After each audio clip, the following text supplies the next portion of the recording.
Amis guitaristes, bonjour. Aujourd'hui, on répare un vieux Fender Champ Silverface de 1974. Comme je viens de le récupérer, on va le brancher ensemble. On peut regarder un petit peu les lampes qu'il y a dedans. Donc ici, on a une 5Y3 GT de la marque RCA.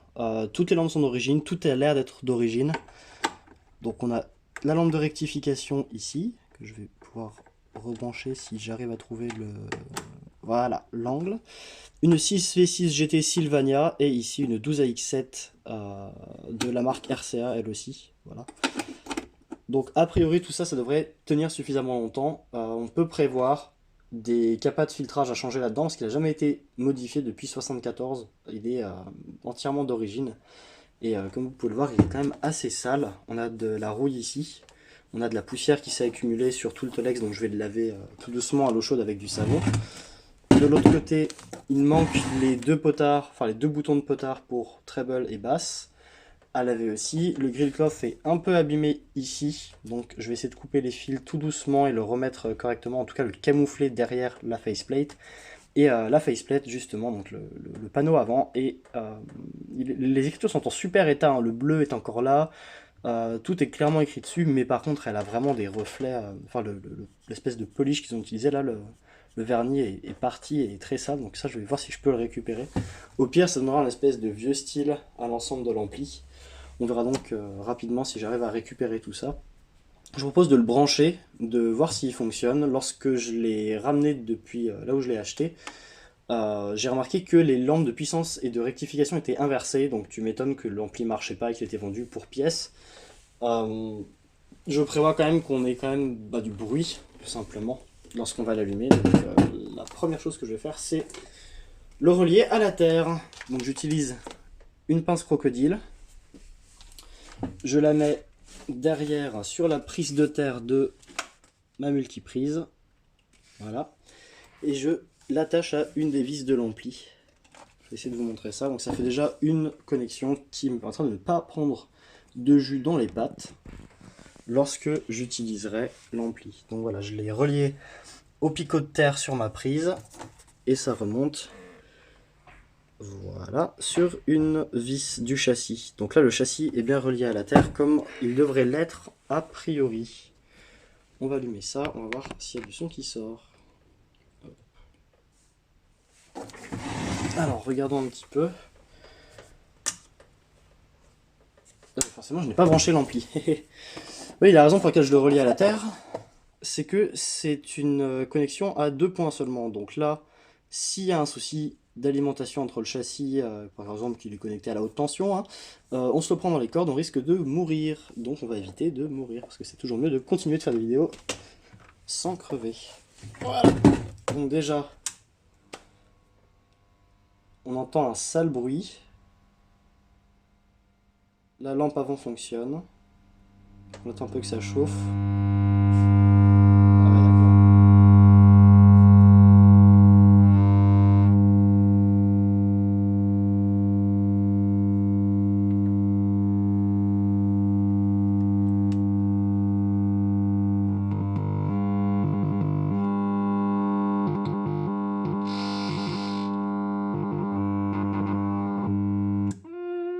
Ok.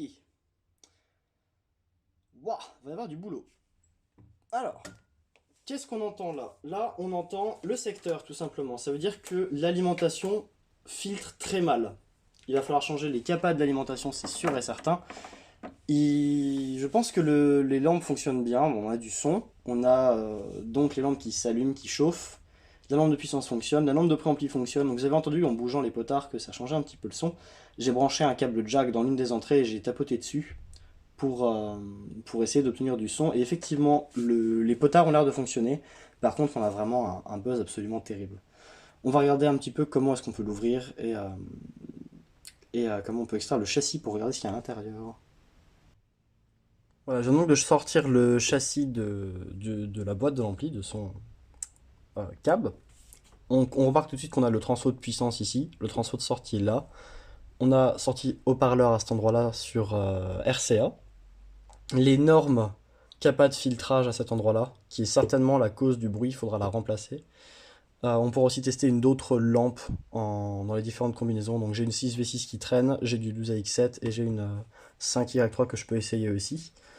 Si on retourne tout doucement l'ampli, hop, on regarde l'intérieur, donc on voit les points de connexion de la capa, typiquement ici. Donc ça, on va tout virer et tout changer. On retrouve sur la droite, je vais mettre la lumière. On trouve sur la droite les Blue Astron Caps, c'est comme ça qu'ils sont appelés apparemment. Donc des capas bleus en film, il me semble, qui servent de capas de couplage entre les différentes parties du circuit. On a les deux entrées de jack à cet endroit-là. Je vais d'ailleurs tout retirer ensuite pour pouvoir retirer la faceplate et la nettoyer. Et fait intéressant, sur la gauche, on a effectivement une connexion au châssis à cet endroit-là. Sauf que vu que c'est un câble avec seulement deux connecteurs au bout, elle ne sert à rien. C'est vraiment dommage, on aurait pu avoir une connexion triple dès le départ.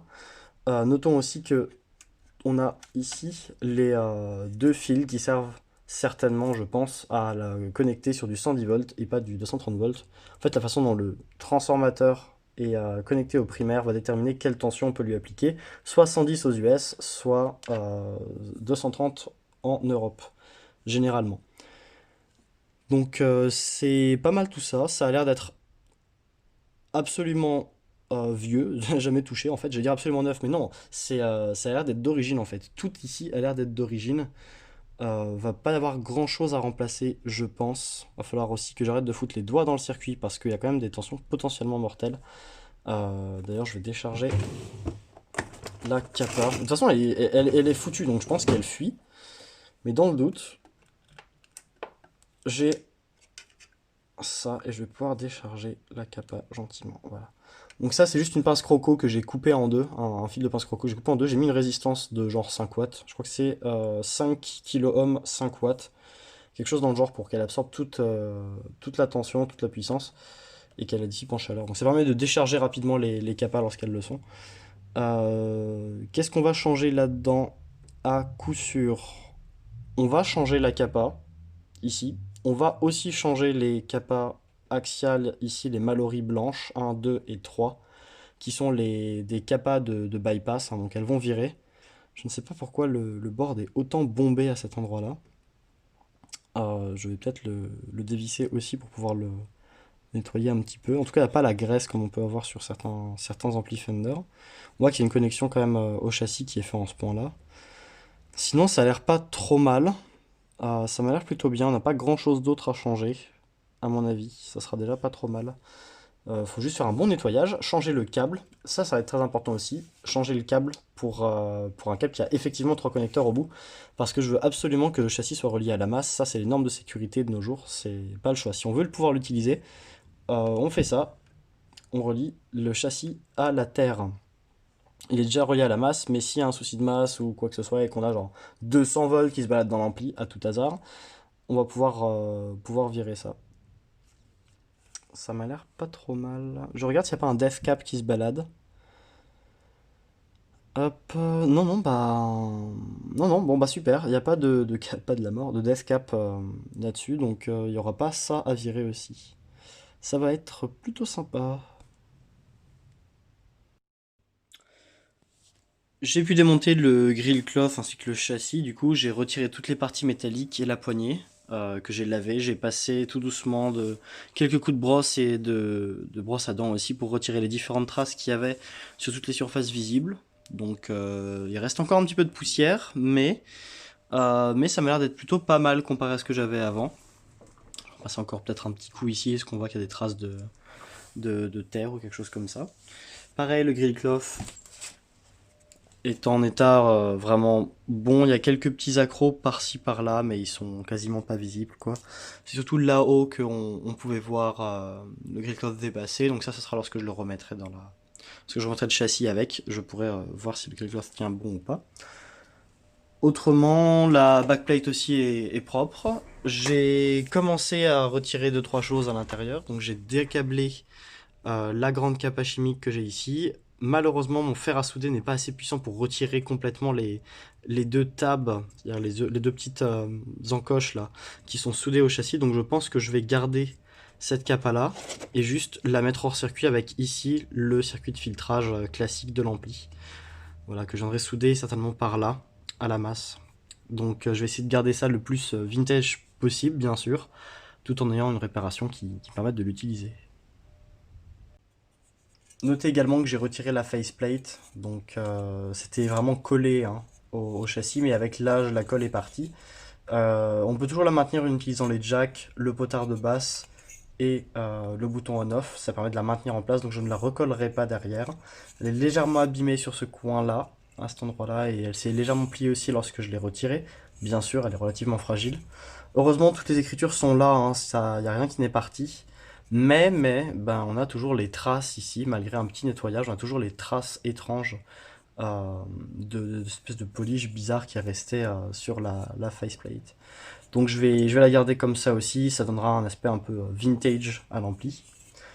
En termes de condensateur à remplacer, on va donc remplacer dans le circuit, donc ça c'est le circuit du Fender Champ, hein. On va remplacer les condensateurs qui sont là. Donc ces trois condensateurs là, 20, 20, 20, en fait c'est 40, 20, 20 de ce que j'ai remarqué sur l'ampli. Ces trois là on va les remplacer du coup par leur équivalent en condensateur axial ou radial en fonction de ce que j'ai en stock. Et on va également remplacer donc les capas ici de découplage pour les cathodes des différentes lampes, histoire de conserver un gain qui est prévu. Je ne vais pas forcément remesurer les résistances, je pense qu'elles seront encore bonnes. Même si ce sont des carbone comp et qu'elles ont tendance à pas mal bouger avec l'âge, je vais les garder telles quelles, je ne vais pas les remplacer. Je pense que le bruit ne vient pas d'ici, je veux juste quelque chose qui fonctionne et qui fasse pas trop de bruit. Donc voilà, les trois qui sont ici sont regroupés d'ailleurs, les trois de l'alimentation sont regroupés sous la forme de la canne, donc ce truc là. C'est en fait trois pattes ici, donc pour les pôles positifs de chacun, et les trois pôles négatifs sont reliés ensemble au châssis directement. Voilà, c'est pas la meilleure façon de faire, on remarquera d'ailleurs que le câblage des filaments des lampes ici se fait sur le côté, hein. C'est pas ouf non plus, et le retour de courant pour les filaments se fait via le châssis. En principe, on essaie de mettre comment ça s'appelle, des fils pardon, torsadés. On essaie de les passer par au-dessus avec un chemin relativement court pour arriver direct au transfo ici. Mais bon, manifestement, ils n'ont pas voulu passer par ça, donc pourquoi pas. Ça peut être une des raisons qui explique un niveau de bruit élevé.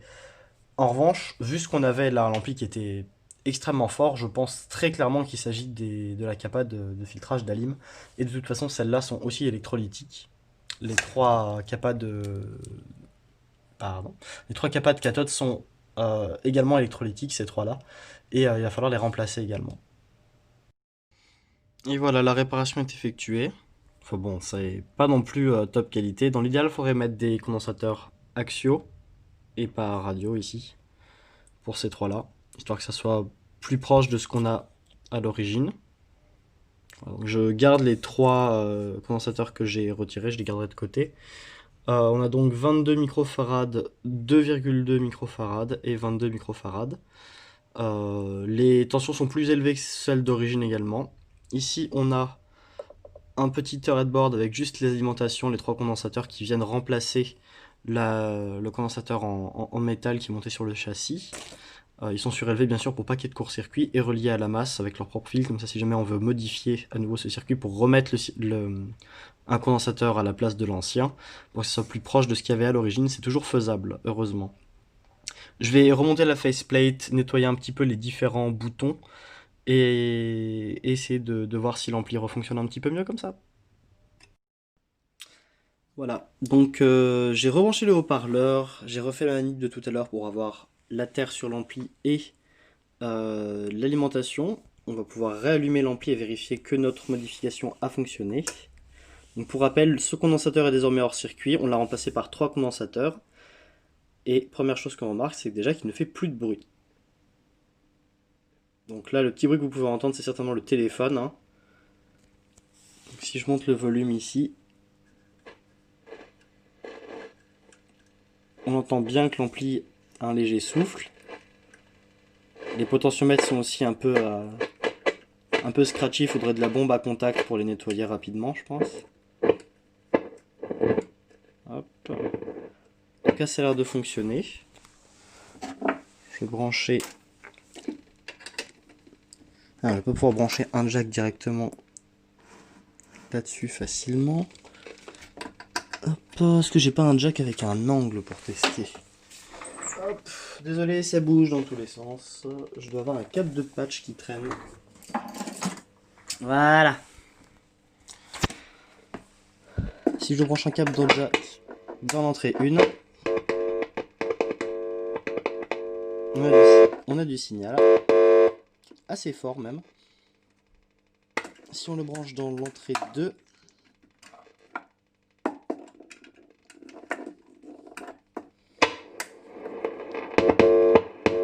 on a du signal, on a pas mal de souffle aussi.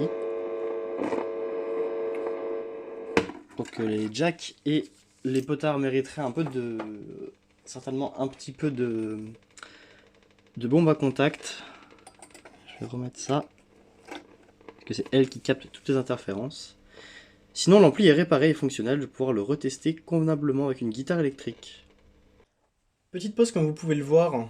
Donc j'ai légèrement modifié le Princeton, le Champ. J'ai retiré la capa d'origine qui était complètement rincée. Je l'avais déjà fait pour les essais, je l'avais dessoudé et j'ai galéré à retirer les pattes qui sont ici. Parce que la façon dont c'est soudé, c'est en le soudant carrément sur le métal du châssis, ce qui est pas très facile, il faut de la haute température. Donc c'était pas très simple. Je l'ai remplacé, j'ai reçu à l'instant l'équivalent de la capa d'origine. Donc à l'origine c'était une Mallory, mais maintenant c'est CE Manufacturing qui gère ça aux États-Unis. Et ils utilisent les mêmes machines pour créer les mêmes types de capa équivalents. Donc elle est légèrement plus petite, celle-là, la nouvelle. Elle a exactement la même combinaison de pattes. Elle a les mêmes, pour vous dire, elle a même les mêmes symboles en fait. Pour les connexions, elles sont dans le même ordre. Donc c'est du 40, 20, 20 microfarad. Tous ratés à 500 volts. Alors qu'on avait avant du 40, 20, 20 microfarad, raté à 450. Donc ça sera un remplacement parfait. Et bien sûr, elle rentre parfaitement dans le châssis. Donc c'est exactement le bon remplacement pour ce Fender Champ. D'ailleurs, petite info sur le schéma d'origine, c'est du 20-20-20 qui est précisé. Voilà, si ça tient 40 d'origine, je pense que je peux le remplacer par une 40. Je préfère rester aux valeurs que j'avais à l'origine sur le châssis. J'ai également remplacé l'alimentation par du 3 points et j'ai soudé le connecteur de terre sur le châssis. Voilà, donc maintenant c'est sécurisé, on peut l'utiliser sans devoir grander le châssis à la main. J'en ai profité pour refaire un tout petit peu le câblage du switch on-off, donc il est un peu plus propre, les fils sont torsadés.